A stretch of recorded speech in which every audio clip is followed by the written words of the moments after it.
At for today's ganap nga mga marika, ako'y sumama doon kay Puso at titestingin nga yung aming si Dos kasi baga naman titestingin nga niya daw yung binili niyang belt kung maayos naman yung pagkakalagay ng kanyang mekaniko.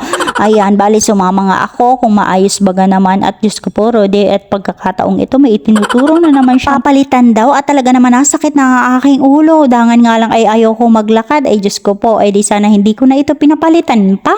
Ayan nga mga mare, itinuturo na naman niya sa akin yung gulong ng aming si Dos at expire na daw. So, kailangan palitan daw yan, dalawang yan. Diyos ko naman at bitak-bitak na nga daw at wala na daw siya ibang magagawa dyan kung hindi palitan. At bukod nga sa mabait ako dahil wala din naman akong magagawa mga mare, talagang hindi ako makakapalag sa mga pagkakataong na naman ito. At abate kakako, mukha naman akong kabana ng bayan at lagi ikaw nahingi sa akin para sa mga maintenance ng ating mga alaga.